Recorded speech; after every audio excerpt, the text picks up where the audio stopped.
1. Apple's iPhone wasn't the first iPhone. Before Apple ever released the iPhone, Cisco Systems had originally patented the name. In fact, they sued Apple for calling its smartphone an iPhone. The Cisco iPhone was a VoIP phone that allowed users to call through Skype without having to use a computer. Both companies reached a settlement, and have now happily kept their rights to the name. 2.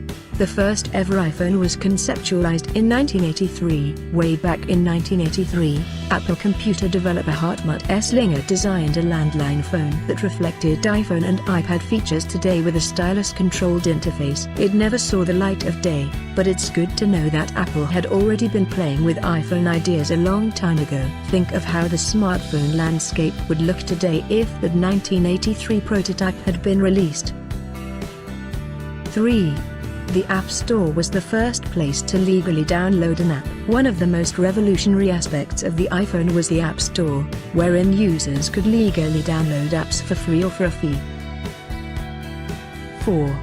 Retina screen is the most expensive part. The iPhone's Retina screen is the most expensive component at a whopping $28.50. Of course, this doesn't take into account the design, assembly or even branding of the phone, which is why it still costs over $200.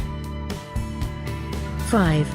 Steve Jobs punked Starbucks. When Apple CEO Steve Jobs first introduced the iPhone in 2007, he made a prank call to a nearby Starbucks and ordered 4,000 lattes. He cancelled it immediately, which was probably a good thing for the poor barista who took that call.